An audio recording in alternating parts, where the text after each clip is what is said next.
Hey everybody, and welcome back to the Unreal Engine livestream. I'm your host, Alexander Pascal. Joining me today, Max Chin, Chris Evans, and James Golding. We have a full house tonight to talk about the Hellblade Senua Sacrifice demo from SIGGRAPH. It's a mouthful.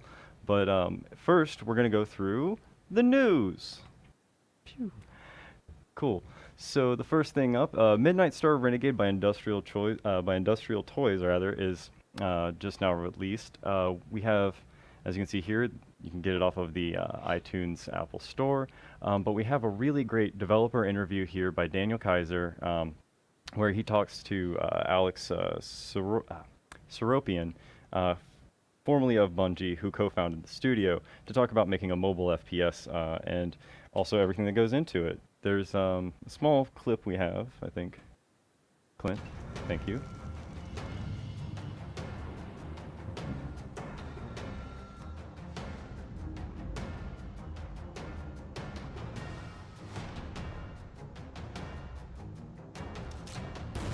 As you can see, it's got a lot of depth to it, and pretty exciting action game.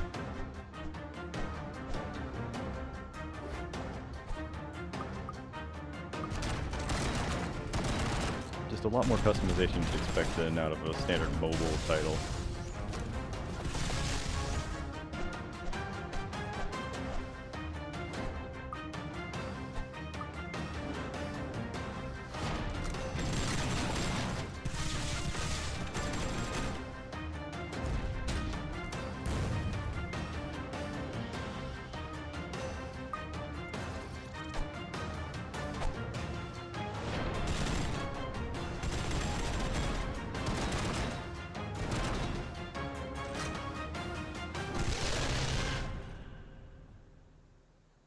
Nice, that was a really cool trailer. Alright, so the next thing up is Abzu. So we talked about it on previous stream to Spotlight, but we wanted to bring this back up. Abzu is available to buy, download. It's on PS4 and PC. It's a gorgeous game, and today, if you are in chat, there's a chance that you can pick up a free code for it, because Chance is in chat right now, occasionally dropping a code. So pay attention, hopefully you'll grab one. Good luck to everybody, but again, Abzu is a fantastic game, and I just absolutely love it. Can't recommend it enough. Completely beautiful. Yeah, really fantastic. you and short too, you don't have to like invest a lot of hours into it, but there's a lot to explore in that short amount of time. So. If you want to ride a Goliath grouper, that's a game for you. Absolutely. All right. And again, I'd like to throw out a reminder that the Unreal Engine Marketplace Summer Sale is going on. If you haven't heard, it's pretty cool. We have a series of themed packs. Every week we're going to be putting a bunch of stuff on sale. First week ends on the 14th, so you still have a couple days to grab these. It's FPS sci-fi as the genre.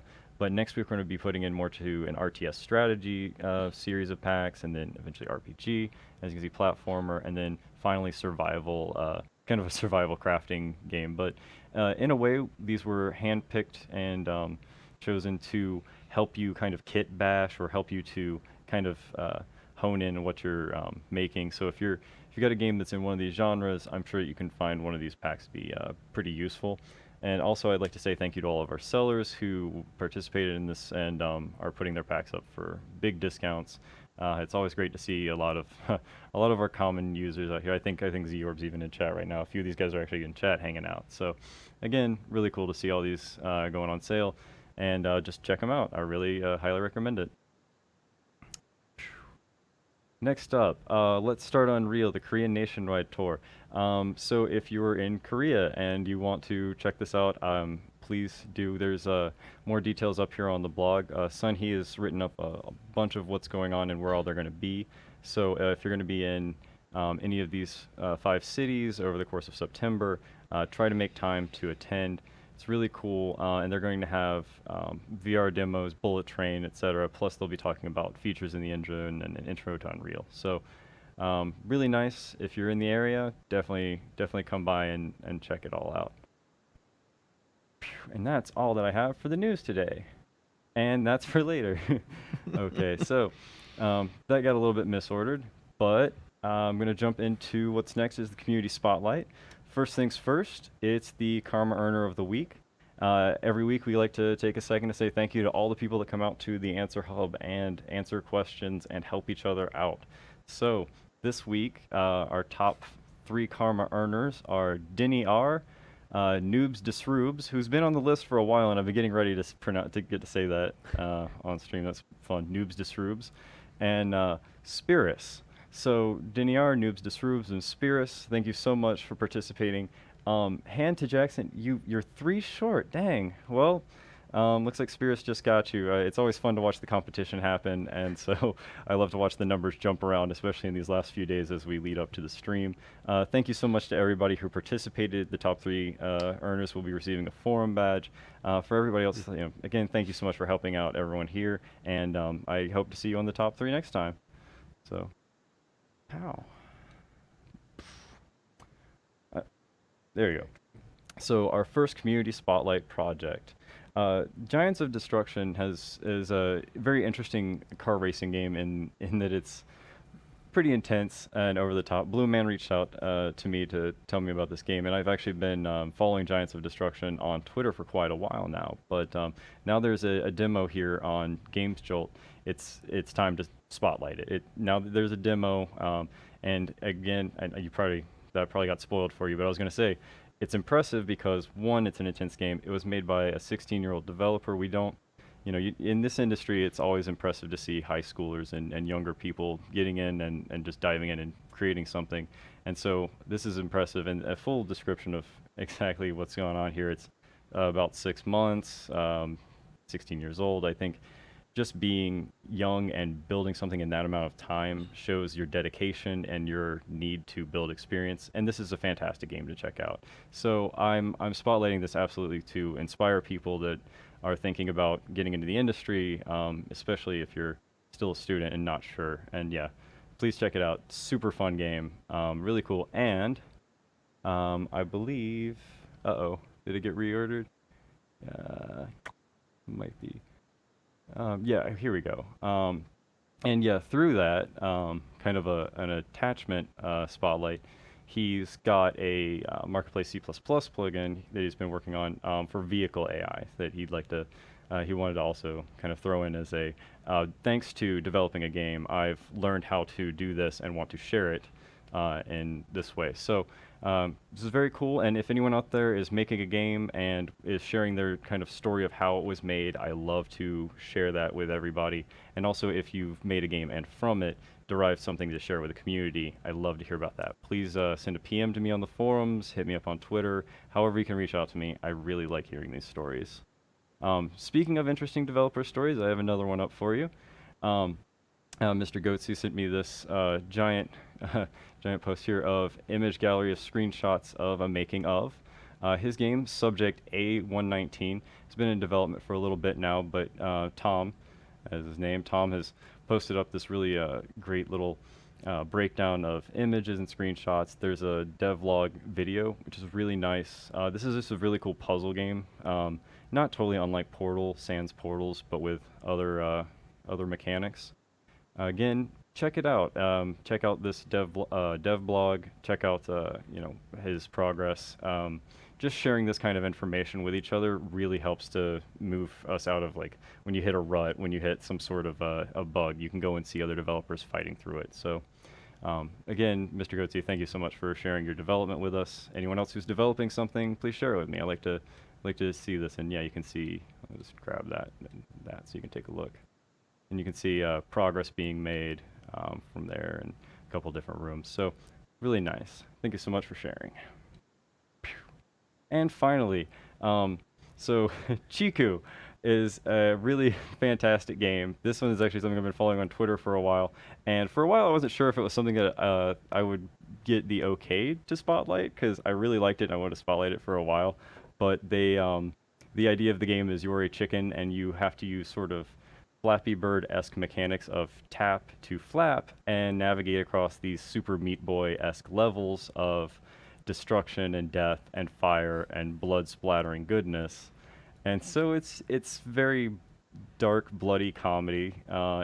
So just wanted to show this one off too. Really fantastic game, really good. It's here on Steam.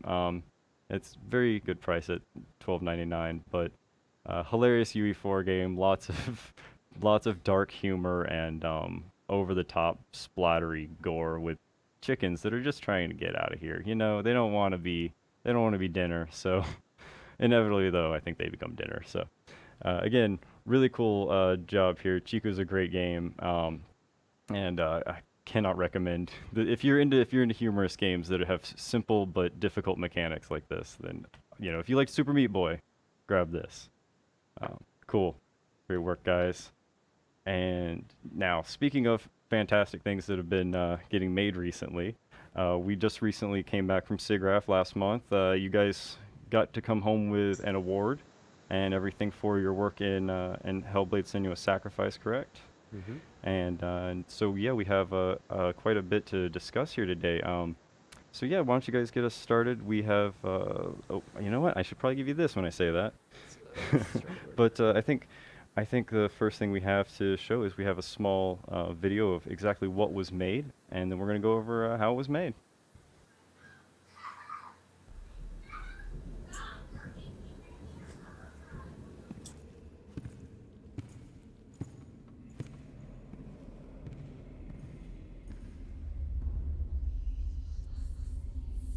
Please stop. You'll never come back if you go. There's nothing to go back to. We only have each other now. Don't abandon me. Everyone suffers. They were right about me. Senua, listen to me, not them. They were afraid. Like children scared of the dark. So was I. They made up monsters to fill the void. That doesn't make them real. They make them real. No. No! Stop me! Get out! Get out! Get out! Come back!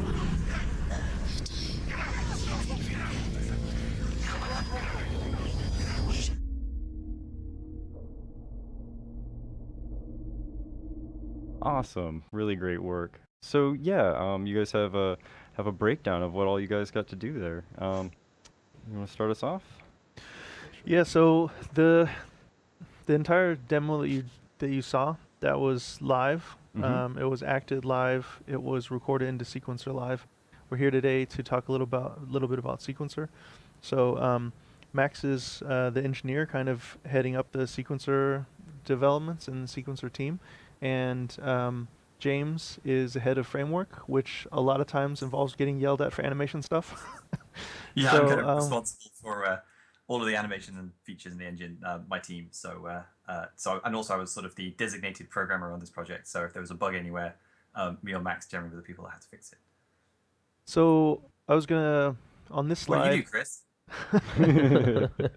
I break stuff. And okay, I work on characters here on special projects and also on on Paragons. So I was going to talk about the team that we put together for this demo. So at the end of the trailer, we mentioned a lot of the people that were involved, but it's kind of hard to imagine all of the things that had to come together without a hitch. Mhm. So as you guys know, the project it's Ninja Theory's IP, and we've been working together with them for a long time. We really wanted to make sure that we're not just making cool tech, but we're making cool tech that actually can be used in games. As well as like linear storytelling stuff. So to try to make it faster and easier for people to create linear storytelling moments and game cinematics and things, we've been working with them. So Three Lateral, Vlad and the guys at Three Lateral, that's the company that we work with and Ninja Theory works with to kind of build Senua, the main character's face. Mhm. So they did the facial scanning and acquisition, the facial rigging, and they also are responsible for coding kind of the bits and pieces that get that rig running live in UE4. So you might be used to hearing that a rig runs in Maya or something like that. Well, this rig is very very complex, but in order for us to have the face running and the actors talking and retargeted live, we had to run the rig live. So Cubic Motion writes the facial solver, And what that does is it takes the headcam data we'll show you later, and it turns that into, it basically figures out, okay, here's the video of the actress's face. What knobs do I turn on the rig to make the virtual face look that way? With the Kinema, they make a great live action mocap plugin for UE4. And what this does is it brings the body mocap stream into UE4 and also retargets it onto the Senua skeleton. The Senua skeleton, it's made from a bodybuilder. She's like a tough, brawler. She does not match the actress. And the skeleton doesn't even match the skeleton that's in Blade, which is the Vicon House of Moves software, which is next mentioned. So House of Moves ran the Vicon hardware on site, and that you may have seen or you will see later. They made sure that we had a solid body solve from their optical system, but that skeleton is different. Like that skeleton has one neck joint, we have two different numbers of spine joints, and that's where Kinema came in. Sometimes people will use Motion Builder to do that retargeting. Well, we do that retargeting directly in UE4 with the Kinema, with the Kinema's live action plugin. And then there's us at the bottom, and we kind of try to make sure that everything works together in UE4. We did a lot of the logistics and stuff. James will show you some of the hardware we've been moving around later, and we kind of own the engine side issues and improvements. So, Max works directly with a lot of the vendors to try to get, it's kind of tough because everybody wants something different, and we try to herd all of those things together and make one complete package that kind of solves everybody's problems. And it's demos like this that really help us do that. Yeah, that's totally true. I mean, we worked through a lot of workflow issues, improvements, a lot of bugs we found and fixed, all directly from all that, all the practice runs that we did too. And it's really important with tech and Unreal Engine that we, as a phrase that I think Nick Whiting and others have used on the stream before, is eat our own dog food. Is we know what it is because we've gone through it and done it ourselves and hit the hurdles that you hit. So it's always good to see. And actually, I think you guys have a couple of things that you're going to bring up about it too. Yeah. So oh wow. this is kind of James is going to talk about the system diagram of Doom. Yeah, it's pretty terrifying. This is the affectionately titled system diagram of Doom. So this is, we're not going to go through all the details of here because people probably can't read it on the stream, but basically that big box in the middle is Unreal Engine. That's the PC that's running the engine. And this sort of shows all the stuff that goes into it and all the stuff that comes out of it. So even though we've been trying to make Sequencer and the engine a very sort of one-stop shop for doing a lot of the things that he's doing, there's still the reliance on this pesky real-world thing. So on the left-hand side, we've got stuff like the cameras on so Melina is our actress, did a fantastic job both at GDC and SIGGRAPH. So she has two cameras stuck to her head, and that runs through a PC to solve the face. We'll talk about that more in a minute. Then the purple box on the left, that's the optical motion tracking stage. So that's the sort of motion capture system you've probably seen before with lots of cameras around, and she's wearing like reflective balls that can be picked up. But we have to track in this not just her body, but also the camera prop. So then we have to figure out where all that stuff is and tell the engine about that. And then there's also an audio component, and that's not something that we dealt with at a GDC, and so that was a new element for us to try and figure out. So all that stuff on the bottom left is actually getting the microphone that's on her helmet as well, along with Tamim's audio that was more just, he was the cameraman and also the presenter of the piece. And then on the right-hand side, once the engine had done all its work and generated some, nice visuals and stuff, we needed to stream that out both to the virtual camera, we'll talk about that later, and the PA system at the SIGGRAPH hall. It was like 2,500 people at the live show. And then at the bottom right is all the audio stuff, and that's, like I said, something new that we hadn't done at SIGGRAPH, and it was actually one of the biggest problems, actually. We'll talk about that a little bit later, but just making sure that she could perform well and that people could hear what was going on was actually one of the more tricky parts, and one of the bits that happened outside the engine, which is a bit hard to nail down until you actually get there. So yes, that's our giant system diagram, but we kind of needed it written down so that we could kind of keep it straight in our head, what the hell was supposed to be talking to what. Because there's also a bunch of one of the problems with the audio is there's so many audio delays because she speaks, we speak right now into a microphone, but when she speaks the head cams record the face.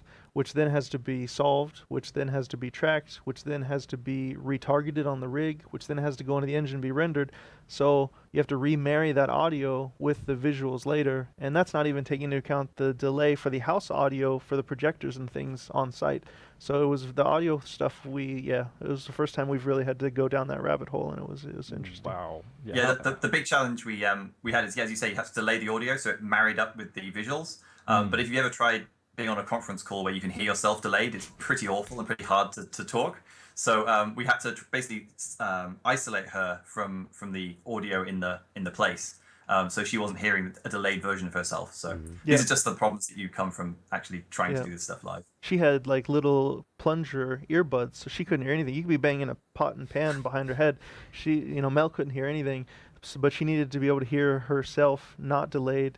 Hear to meme the director. Hear Michael, who was Michael Gay, who was running the setup. But all right, let's see. So this is kind of a visual, a picture of, you have on the left side you have Blade. On the middle you have the facial retargeter running on its own PC. So Vicon, the body is being retargeted on its own PC. The face is being the face is being solved on its own PC. Again, that's figuring out what do I need to tell the rig to do to make the correct face from reading the video, and that's Cubic Motion is doing that. House Moves is manning the left PC with the body, and then you have the engine PC on the far right. And what the engine PC is doing is it's taking all of the data from what the body motion is. It's retargeting that onto the new skeleton. It's taking the facial data for what the rig should do, and it's telling the rig, here are the animation controls, which are the same animation controls that an animator would use. And it's saying like jaw down, eye blink, and then all of that rig retargeting for the final facial skeleton and blend shapes. There's over 400 blend shapes. All of that's happening on the Unreal PC. So we have some more. James can talk about some of these. Yeah, so this is actually the first time. This is at House of Moves in downtown Los Angeles. And this is where we met up for the first time about 5 days before the actual demo. And this was actually the first time that we'd all been in the same room. So one of the interesting challenges with this demo is that people had been all over the place. Ninja Theory are based in Cambridge in the UK. I'm based in the UK at Epic at Guildford. And obviously a lot of the folks were over in Cary. And so this was the first time we actually all got to sit down in the same place and try everything out. So it was super important that we rehearsed, tried things out, tried it with the new mocap stuff. So this was kind of the first time we did that. So we got a couple of days on site at House of Moves. And so, yeah, it was definitely interesting to see everything come together and start to work. Yep. And it was great to have a critical hard drive failure there and not on stage at SIGGRAPH. that was exciting. Which here's and then this was, this is once we actually got into the hall. So we had to pack all our equipment up there, drive for about an hour and a half down to Anaheim, unpack it all again. The picture on the right shows you just how much kit we were carting around. We've got like spare PCs there, just boxes and boxes of cables and UPSs and stuff. So just as a production, it was quite a lot of gear to move around, and all the cameras that are needed that came from House of Moves that we drove down. So on the left, you can see we got the PC set up, and then we started managing to do some rehearsals. Unfortunately, because the hall is used for the rest of the conference, generally it was like 7 o'clock starts in the hall to like get a couple of hours of practices in. So there was plenty of coffee and pastries in evidence, and thank you, Ellen, for all the Starbucks runs. But so it was definitely trying to work through some of the issues, because as Chris says, everything has to work right. So it lets us sort of test all our stuff in a really challenging environment. So if it works there, it should work anywhere.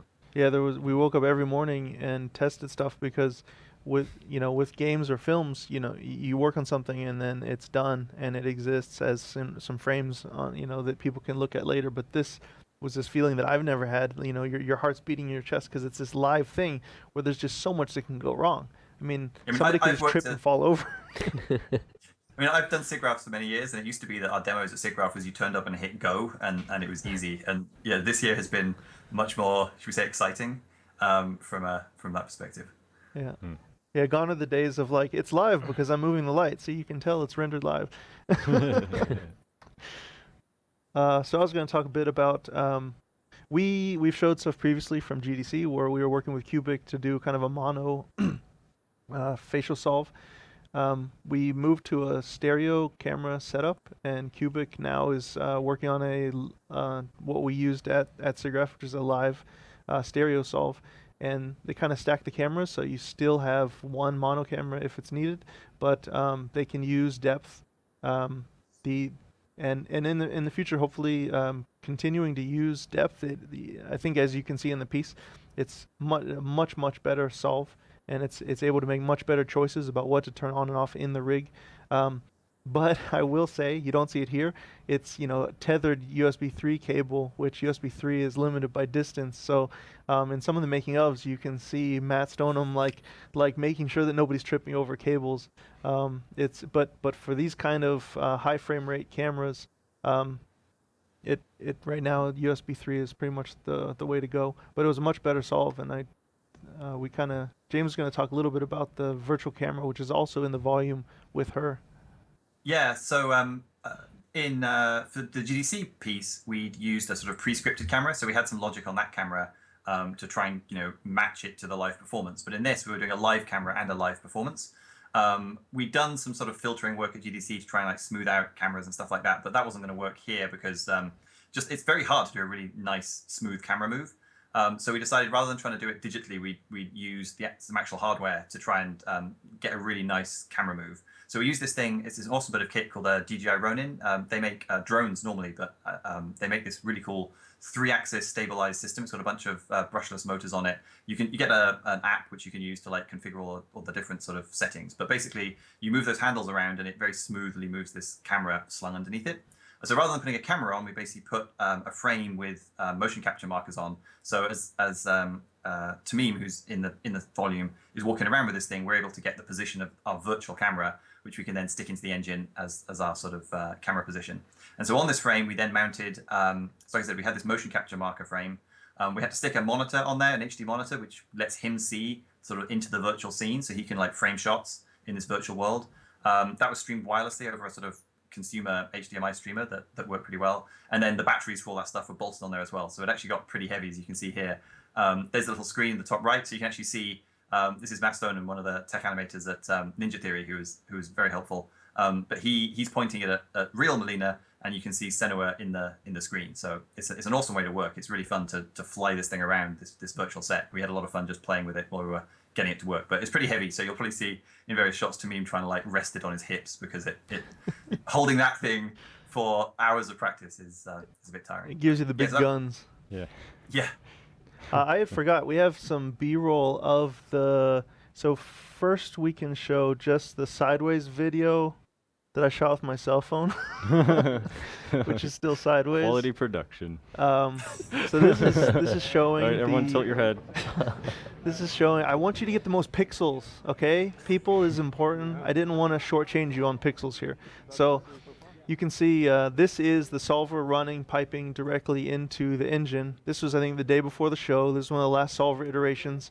You had Steve from Cubic Motion kind of sitting there. They were they were coding until like the morning of, kind of like the day or two before. We figured out a kind of aliasing issue with sending 30 or 60 hertz signals to the engine. Sometimes maybe a frame will get dropped, and one frame dropped is just not good enough for us. I'm kind of channeling Kim Labrie there for a moment, but so we asked them to actually stream 240 hertz interpolated. And it looked much better, but the guys were coding until, well, so was Max, and so was it's a bit of a stressful thing, especially when you're willing to completely recompile everything the night before in the name of quality. But you can see in the shot on the left there with the face, all the points, the red dots are basically the bits that the tracker is following around. So that's the first step. They train this thing on a bunch of data for Mel. And then they can track all the points, and then that goes on to the next step. So I think I talk about the tracking later. You can talk about the floor markers. Oh, right. So when we were practicing this, we realized that Melina, the actress, was going to need to step through this mirror. As you saw in the piece, there's a very significant sort of point where she crosses over into the real world, and then the real Senua crosses over into the sort of the mirror world. So she needed to know two things. She needed to know what the bounds of the motion capture volume are, so she doesn't step outside that. And she also needs to know where the mirror is. So we tried just taping it on the floor. Unfortunately, when you've got like 4 bright lights shining in your face, you really can't see anything, particularly in a dark conference hall. So Matt Stoner of Ninja came up with this good idea of these light rope, LED rope, that we basically tape down on the floor. So the blue lines here are the extents of the motion capture space as we knew it was going to be. We tried it with Christmas lights first. Unfortunately, turns out motion capture cameras like to mistake Christmas lights for motion capture markers, so that went pretty badly. And we also think that the sort of blue and green is kind of more psychedelic. Yeah. And you can actually make it sort of flash in migraine-inducing ways, but we stopped doing that pretty quickly. So yeah, that was just one of the little sort of production. And so basically, it allowed her in a peripheral vision to see her marks without really looking down, which was important because it's live. But the funny thing is, SIGGRAPH being SIGGRAPH, everybody's like, "Whoa, they must be like strobing the LEDs at a certain hertz value so they can be picked up by the system." Like, no. It's just she needs to not, wander off. So this was the facial solver, which we were talking about a second ago. This is a clip of it on the right. So the facial solver is tracking all of those red points that we looked at. It's generating stereo depth. This is something that Cubic Motion owns, and they've been responsible for. I was talking about Steve recompiling it the night before. So it streams data directly to the rig, which is running on the UE4 PC. In the shots that I was showing you earlier.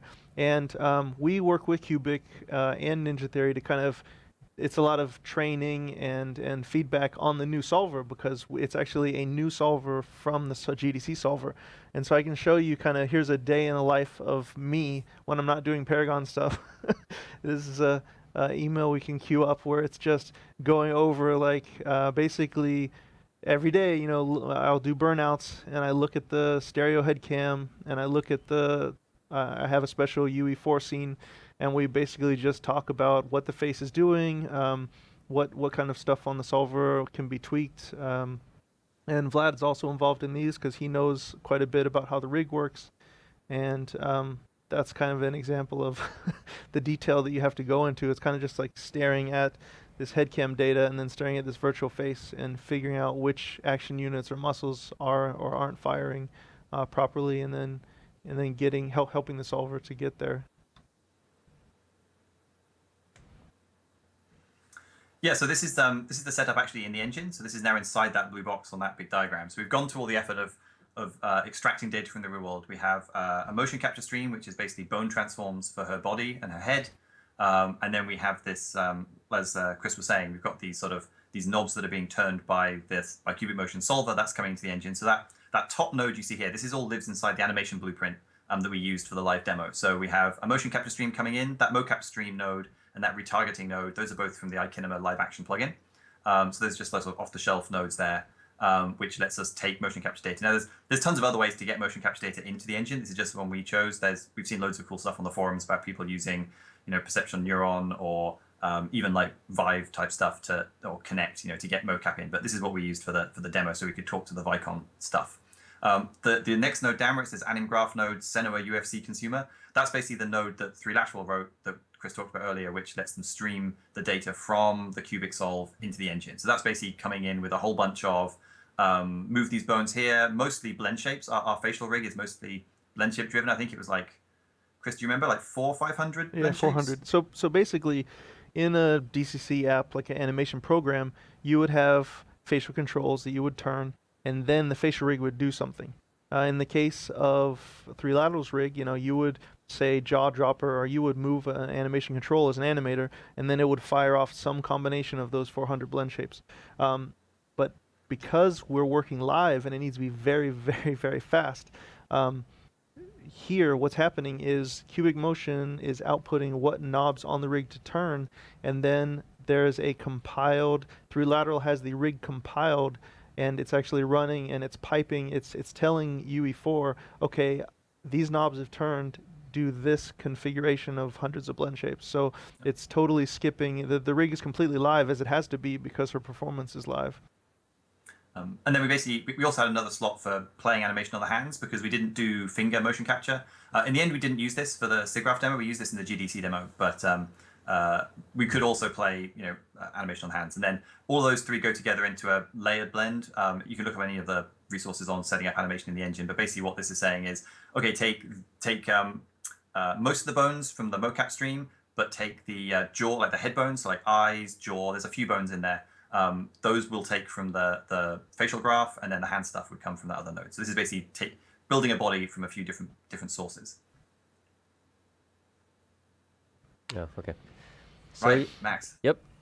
So once all that data gets in, we need to record it. And so at GDC for 412, we showed off sequence recording animation data and tracks into sequencer, and then playing that back. But for this demo, we really needed to bulletproof it, iron out workflows, add more features to record more stuff. And so in particular, right off the bat, it took quite a long time to process the data once we recorded the first take, 60 seconds. I think it took like, I don't know, 10 seconds to process the recording or something. So we had to resolve that. Also, we added ability to record to possessable levels, possessable actors.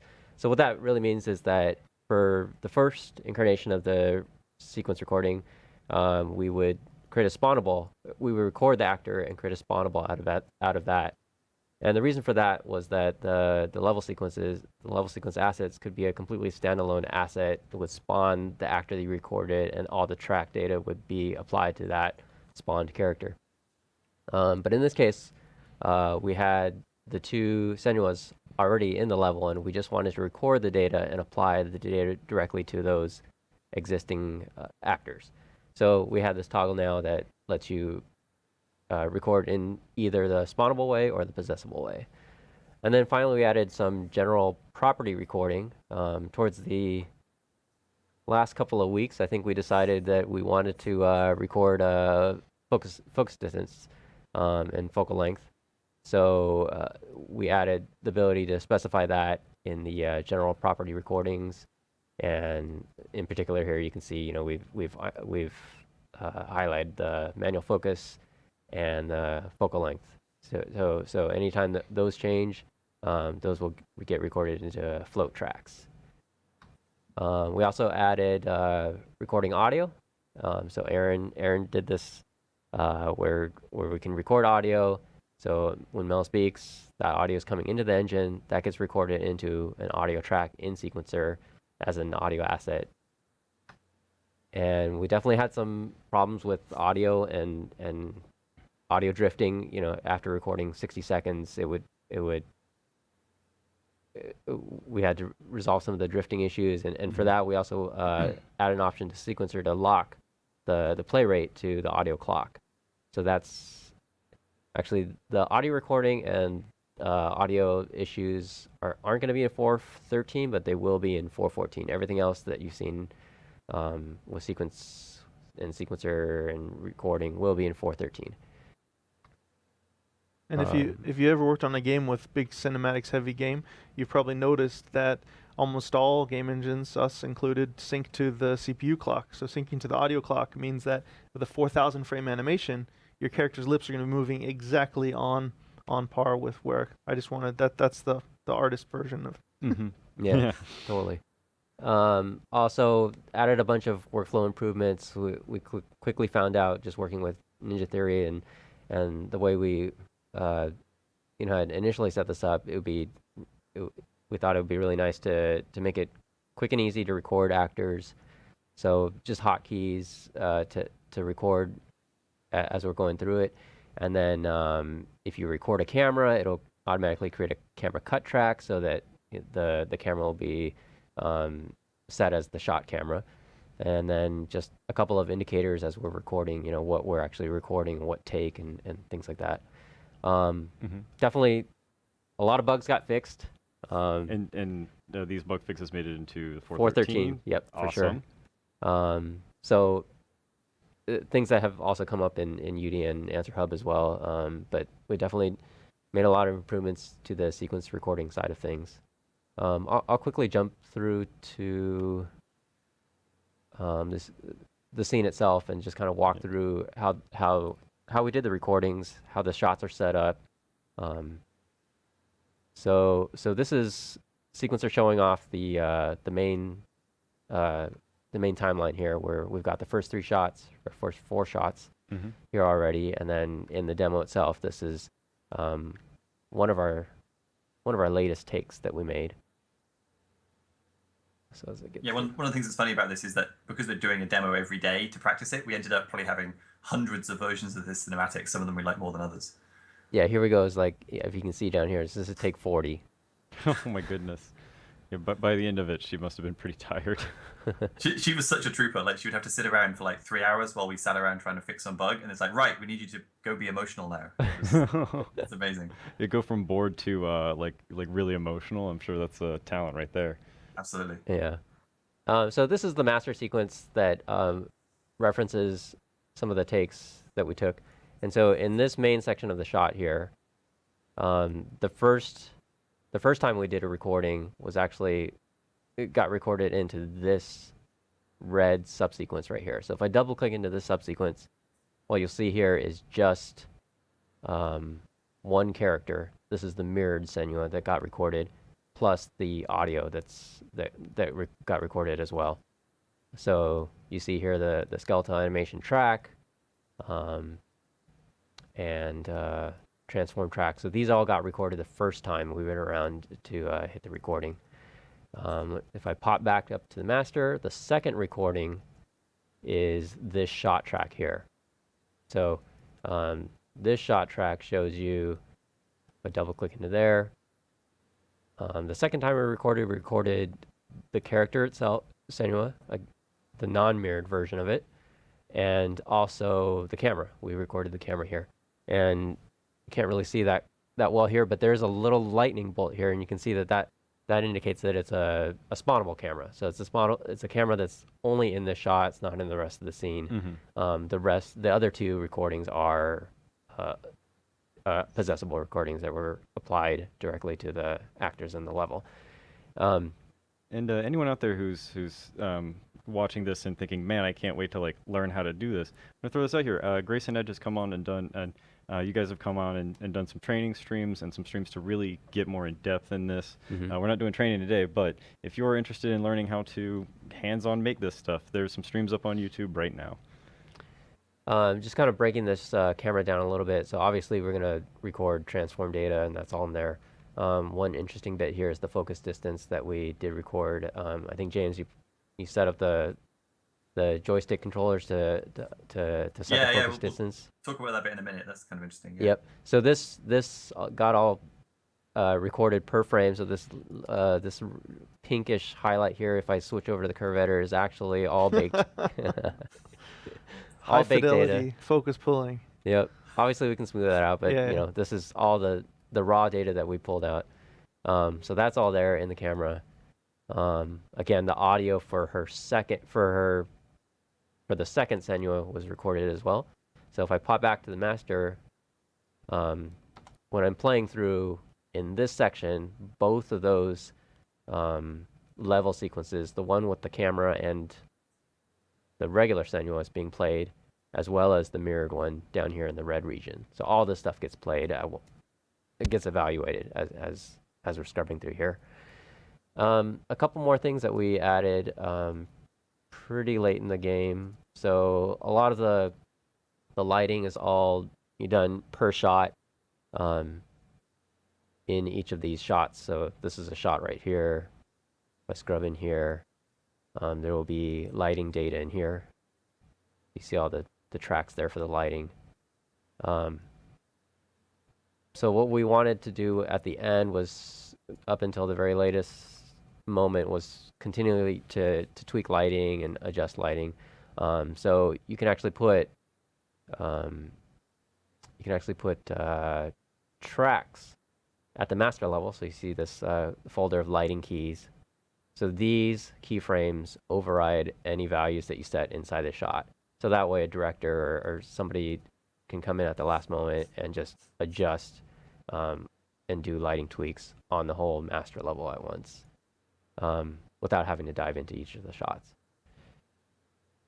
And I just wanted to also maybe highlight a few more things in the recorder. So just very quickly, so this is how we set up the recordings. Create a recording, you can add multiple recordings here. So when we recorded the second time, we had Senua and the camera set up with different settings. There's an option to record to possessable, the actor to record, and there's the possessable and the properties right here, as I showed before. So different properties to record and components. And one thing to remember is that because you're recording the final results of the animation, it doesn't actually matter how you get the animation into the engine. I mean, we were using this pretty complicated sort of Vicon rig and facial animation stuff, but you could have something much simpler, like I was mentioning earlier, like Connect or something, and all this would still work. Like none of this is specific to the motion capture solution because it records the final result. So you could have some procedural animation thing, whatever it is you're using. That's what's so nice about the stuff that Max has done, is it's very general. So you had said Connect is what you had said? Oh, just like whatever. There's lots of options now. Yeah. And with Vive announcing their tracking tech being sort Uh-huh. of open source and stuff, I think there's going to be an increasing number of really affordable ways to get motion data into an engine like UE4. But because what sequencer does is record the the final results of that animation stuff, is however you get it in, you'll be able to record it with this stuff and edit it in just the same way. Oh, well, that's excellent. So it's since it's just recording literally whatever the engine is seeing. If I wanted to, for example, use Leap Motion to just do whatever hand mesh, if I wanted to use Perception Neuron, I think you mentioned earlier. So there's like a lot of options for developers. You don't have to have like the massive system and have like Ninja Theory come over to your house or something. No, exactly. It should scale pretty well. Like all of this stuff is, you just need some way to make motion. It could be as simple as using, your Vive controller to puppeteer something, or it could be as complicated as hundreds of thousands of dollars of Vicon cameras. But at the end of the day, it's still generating motion, and this kind of system lets you work with it. Yeah, and we're still, fixing issues. We found a lot of issues, and to that point, at the towards the end, just simple things like if you record the actor and the actor is attached to another actor, but you don't record the parent actor, we had to deal with issues like that. So just trying to make this more robust, and this, give us a really good opportunity to improve sequencer and test it out. Yeah, nothing says robust like doing it live in front of 2,500 people while streaming it to the rest of the world. So here we go with I was going to talk a little bit about driving material parameters. So the face rig or the compiled rig we talked about earlier, it's turning all these knobs. So where it's not only driving all those blend shapes, it's also driving all these masked regions. So there's about 90 masked channels. They blend in masked areas of normal map, AO, blood flow, but really just diffuse, like if the face gets redder. This is all data that 3Lateral captured through their acquisition process. They also created all of the masks and everything, and I just wired those together. This is actually, I was debating whether to say this, but this was the first material that I made in UE4. This is a little bit complex, but once I figured out exactly the ways that we wanted to blend stuff together with some help from Brian and Jordan, it looked like, okay, there's going to be about 2,500 wired connections that I needed to make. And this was when I think this was one of the first masks that got working. And here she didn't have eyes yet, so that's a bit distracting, so I just blacked that out. This is an example running an engine of some of the data, and this was one of the first times where we're like, okay, this stuff looks pretty good. So then how to do all this connecting? So that was kind of using material functions. So over here you can see a material function that I set up, and that's all the inputs. And if we toggle to Just drag it over the engine, I can show you. Yep. So here is the material, but I think on the tabs I have. So that's the function that I was just showing you a second ago.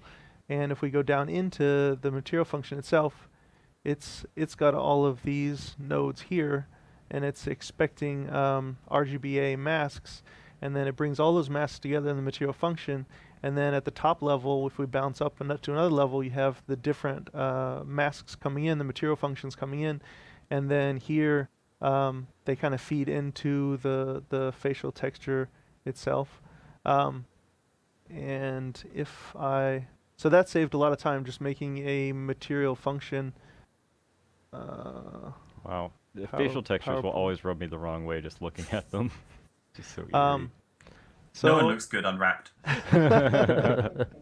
And then I should say that this next comment is wildly irresponsible, right, James? Um, all of these I'm just going to wired shake my head connections. and cry over here. I always say that the best technical artist is a lazy artist. So I mean, I didn't want to make all of these connections by hand. So what I did was when you copy a node or connected nodes, it makes an ASCII version representation of that in the clipboard. And what I actually did to make all these connections was I, with Python, made a fake clipboard and injected that into the clipboard and then pasted it into Unreal, which can really break some things. But if you're a tech artist and you're careful, it can also really save some time. So that is not something that we condone. It's just the fact that we have some pretty general stuff. It also makes it very easy if you want to, hand somebody. I mean that's just why that's how copy and paste works. It relies on that. But again, that's not nothing that we officially officially condone there. So this was okay. Changing gears. Yeah, I can be a troll at times. So we through GDC, through even going back to the boy GDC the previous year. We all had felt that the face was a bit soft. And this was actually from an email that I sent because I can be a complete troll sometimes. And as you see, this is the kind of like you mad bro creep face. And I've blurred it all out except for the eyes and teeth because I felt that our skin shader was blurring the characters. We never really had time to address that. But one really interesting thing that happened was a guy named Ben, is it Ben Woodhouse, James? Ben Woodhouse, yeah. He just joined over in UK, and he had a little bit of time to take a look at the skin shader. So basically, what is happening now is the skin shader. He improved the skin post process, so all the surface lighting is done at full resolution now, which means that for all these wrinkle maps and everything, your pores and wrinkles will be better preserved. And we think that that's going to be coming in 4.14. And here are some examples. These are kind of our ground truth image of the actress versus the digital version. If you ignore the irises, so one thing that we ran into was on the artist side, the guys were really cranking the normal because they didn't see anything. So that's something that we're going to try to help people go through, because if you're in mid development, you don't want to switch to a new shader and have to rework your assets.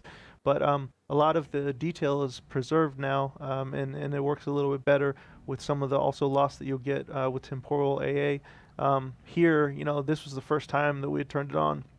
So as I said, it's not the best example. You can really see that some of our normal maps are over sharpened, but then we went back and fixed some of that. But James can talk a little bit about the recomputing tangents. This is something we did for GDC, but we continue to use it. It's pretty useful. So as you may know, so when you take blend shapes, when you blend them together, what we've done previously was basically taken for each blend shape. A blend shape is basically sort of some displacements on the vertices of the mesh. Previously, each blend shape had its own normals, and so when we'd apply a blend shape, which would push vertices around on the face, we'd also blend in some of the normals that would be expected there.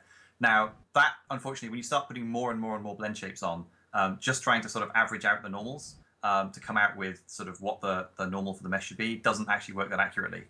So what we did instead was have an option where you can regenerate the normals from scratch. So basically, you only apply the position offsets. You build basically a new mesh with all those things, with all those blend shapes pushing the vertices around, and then at the end on the GPU, you recalculate all the normals and all the tangents. So you're getting the actual true normal for the mesh. And so you can see the difference here with it off. This is what we used to have. Thanks, Chris. Yeah, and so you can see the difference. What are those called? The nose bits beside the nose. The nasolabial fold. There you go, that one. But you can really see a lot more detail with the tangent regeneration on. Basically, with the tangent regeneration off, where it's just, this is the normal approach, this is the default. And these are the same mesh. Same mesh. Yeah, same mesh. It's just the normals are being calculated either by summing and averaging the blend shape normals, or by applying the blend shapes and then calculating the normals afresh every time. That's expensive. It's not something that you want to do all the time. But if you're looking for really high quality and you've got loads of blend shapes, it's a useful option to have for this kind of production. So and it's also good for really high dense joint facial rigs, because translating joints also doesn't really update the normal. So it's good for if you're on translation. So I think that feature is sort of in as experimental, but will be properly in 4.14. Okay, so that was one to wait for then. Yeah, I mean, like I said, it's definitely a high-end thing, but if you're really pushing that sort of stuff, something that isn't as crazy. I think we did some other stuff for GDC, which carries through into the SIGGRAPH demo. We added some new skeletal controls for things like correcting the neck. When she looks around without sort of corrective shapes, you can see on the left there, you sort of get this slightly weird sort of stretching. Matt Stoneham over at Ninja Theory added some sort of correctives where you can sort of see much more sort of neck physiology coming out there. And so those basically get turned on by the head rotating. So you don't have to like put those in the animation, which we couldn't do because it isn't a pre-canned animation. We just have to say, well, when the head moves, then we turn this blend shape on to correct it. So we're going to be doing more and more of that stuff in future. And the twist corrective node, that's is that already available or is that coming? I think that was in. I can't remember if that's 4.12 or 4.13. Because I feel like I've seen that one before. It might actually already exist. I'd have. I think to it might already be in there because yeah. we got that in before GDC. So I think. Okay, then yeah, I think so. Then, yeah. And another one which is in there on the next slide is similar. It's basically just taking when a bone moves, you can drive a curve, and so we were saying, when the hips move, or when we should lean sideways, we want to crinkle the cloth, and so that's turning on a morph target, a blend shape based on a bone rotation. So this is sort of rigging stuff that we're going to be doing a lot more of in future. I'm sure we'll be talking about it on some future stream, but this was a good opportunity to start adding some of those features and working with them in production. And the hair physics stuff, hang on, my printers decided to go crazy. That's helpful. So for the hair physics on her, we used the Anim Dynamics feature that we added. We actually developed it originally for Paragon. We wanted to be able to do sort of dangly bits and armor and pouches and things like that really, really cheaply and with a lot of control.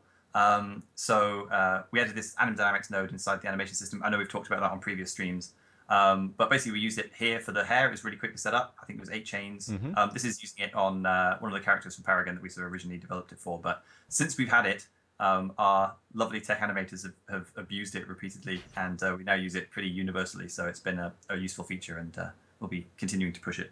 And Anim Dynamics have been covered just solely in one stream where we did nothing but Anim Dynamics. If you're interested in learning more, I'm going to just throw that out there. It's on YouTube.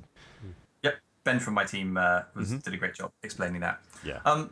So one of the cool things about working with a project like this inside Unreal is something you don't necessarily think about until you start doing a live project is just how variable things can be. So doing a sequence like this, no two performances are the same. You actually have to kind of be fairly dynamic in the way that your scene responds to things. So we used blueprints, and we could use the blueprints because this is a game engine. It's not just a renderer. We have a scene, it's running. We did the whole thing with Pi active. So sequence is running, it's driving things around, but play and editor is actually happening. The game is running while these things are going on. So blueprints can execute.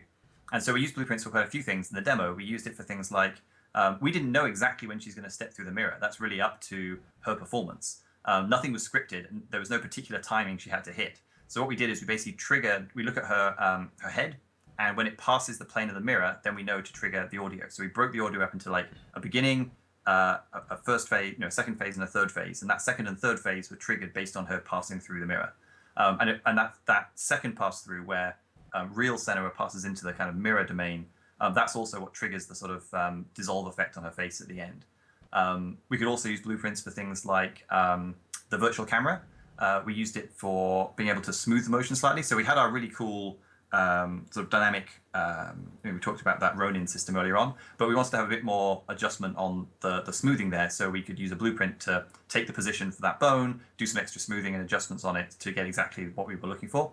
The other thing is when you're setting the focus, that's going to change all the time too. You can't fix the focal length on the camera because we wanted a very nice narrow depth of field, so the background was all sort of out of focus, but when your camera is really close, we needed to be able to control the focus dynamically. So we just got a game controller out, and the way we did it is Michael Gay, whilst it's recording, he has an Xbox controller with 2 triggers, and when he presses the right trigger, it interpolates the depth of field to mirror Senua's head, and when it's the left trigger, it interpolates to real Senua's head. So he can just use the triggers to move that depth of field between the heads of the two Senua's characters. And again, that's just a few blueprint nodes to get that to work. And he's doing that live while the director is shooting the scene. He's pulling focus, and that's all recording all the focus tracks All the into final sequencer, like just Max was showing. just with sequencer and an Xbox controller, and of course the full rig. But that's very interesting. From So a it control means that perspective.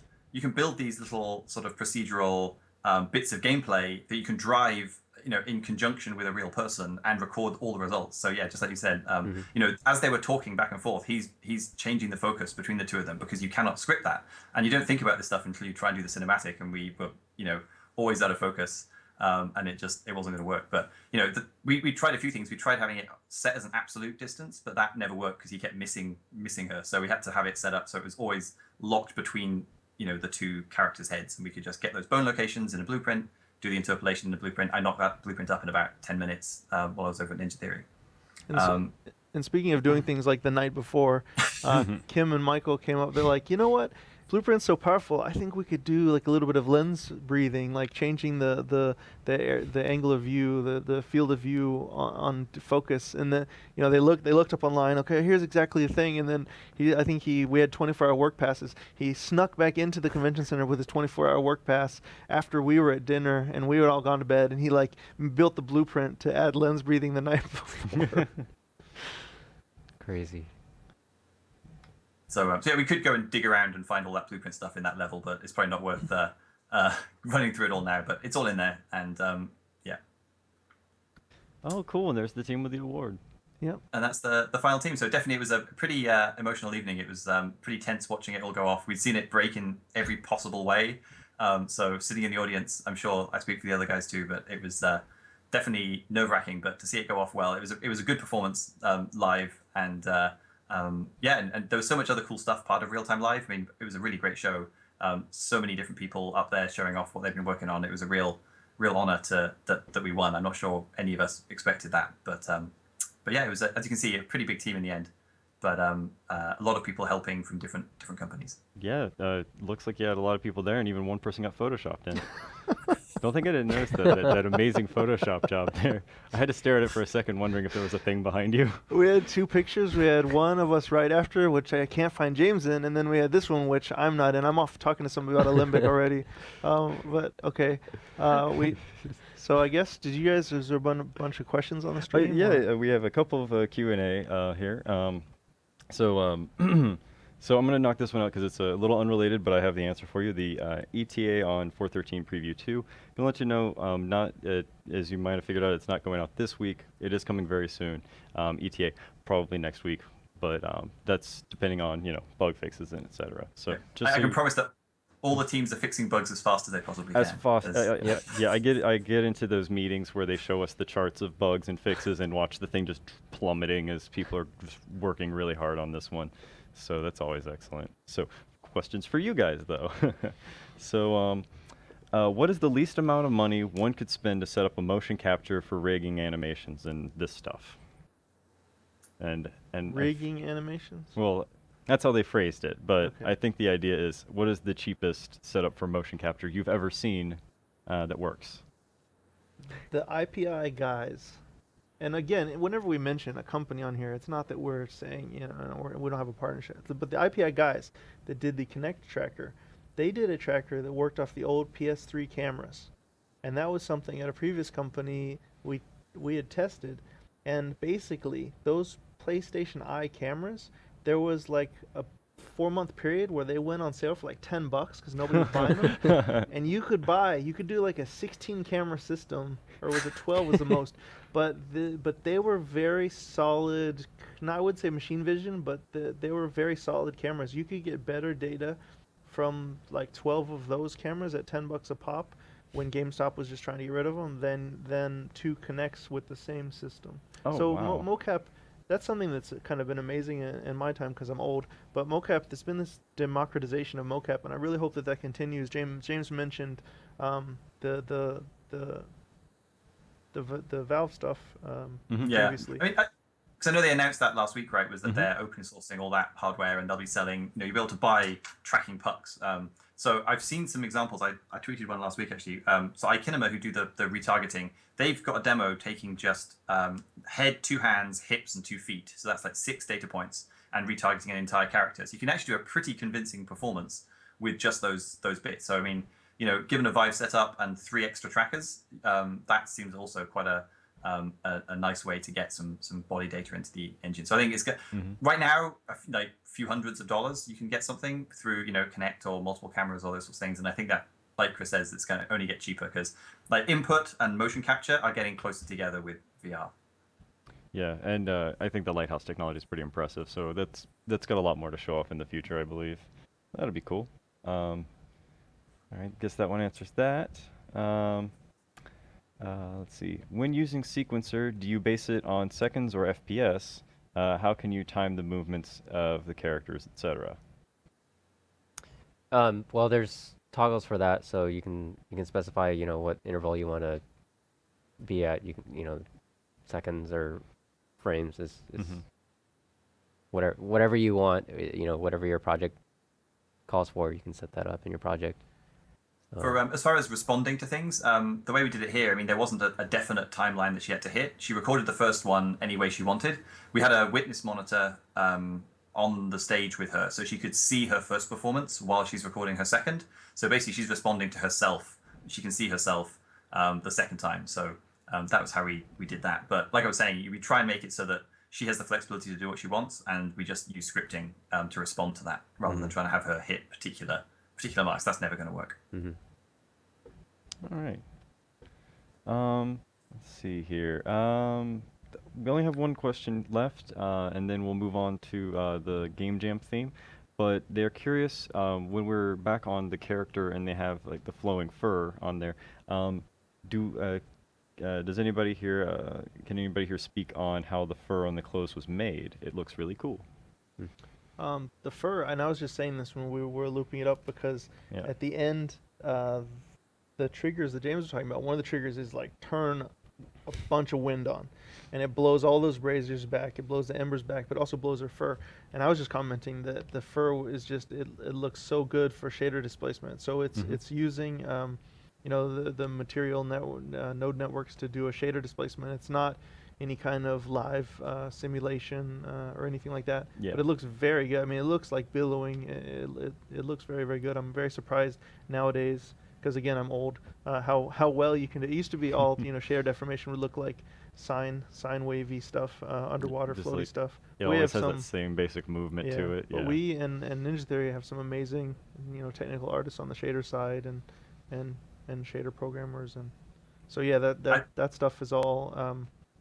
James can maybe speak a bit more about it. No, I don't know a ton about it. Yeah, like you said, it's will position offset to make it animate, and then I think it was also one of those temporal dither nodes to get the opacity. So it's not a translucent material; it's just masked, but with that jitter on. If you turn off the temporal anti-aliasing, it does look really strange and sort of speckly. But the anti-aliasing smooths it all out and makes it look really nice and furry. Okay, so the answer is very interesting material to work with those specific techniques and magic. Yes, materials and magic. It always boils down Materials to. and magic. Yeah, as a lot of this kind of boils down to, it's a lot of faking the wind effect and stuff, which is interesting to see when it's paused and you're just looking at her and you can see that it is the material completely in control of that movement, and it's not that it's actually based off of real physics. And so that's, I guess, one way to save you guys a hassle of including physics on all that fur. So very interesting. All right, well, that's it for the Q&A that I have here. So thank you all so much for showing it off. I think you intimidated. There's a lot of very important information in there. But if anybody wants to see this stuff again, it will be up on YouTube, of course, and the archives once we have it up. And so let's see here. I think we have Clint in a couple seconds. I'm going to say the thing, but so. Game Jam. Every month we have the Unreal 4 Jam, and we have the UE4jam, and today is the day that we're going to be kicking off the August Jam. Just want to throw a shout out here to Ben Mears. Ben Mears of Side Effects has been so gracious as to make sure that every winner gets a year's copy of Houdini Indy. He's really fantastic. So Ben is actually going to be a guest judge this month, and it's just really exciting to get to say that because we've been good buddies for a bit, and he's just been super helpful to everyone in the Unreal community using the Houdini plugin and all that. So it's really exciting. Ben's going to be our guest judge, so it'll be me, Jess, and Ben on to talk about all those great games when the winners are announced. But I know that you're here to hear what the actual theme is and get this thing kicked off. So, Clint, hit the thing. So the theme this month is things are not always as they appear. We wanted to do a theme around the Senua demo with mirrors and all that. So it's a little bit inspired by you guys. Thank you so much for that. And thanks to Jess, by the way, for making this banner. It looks really lovely. So yeah, for all of you out there in Game Jam world, now go run, get to, or you're already at your computers, get to the engine and start making. I'm really excited to see what you come up with this. I think it leaves a lot to interpretation, so I expect to see a little bit of avant-garde out of it. So cool. Thank you all so much for coming out. Really appreciate getting the talk and getting the explanation of how this kind of extremely technical stuff is done behind the scenes. I know everybody out there likes to hear how we do it and how, at the end of the day, it's really mocap plus technical skill and all this, and it is a possible thing for you guys out there to do using a little bit of your own stuff and some of your own talent. So thank you all so much for coming out, and thank you all for watching, and to all the game jammers, thank you all for participating. Can't wait to see the games. See you next time.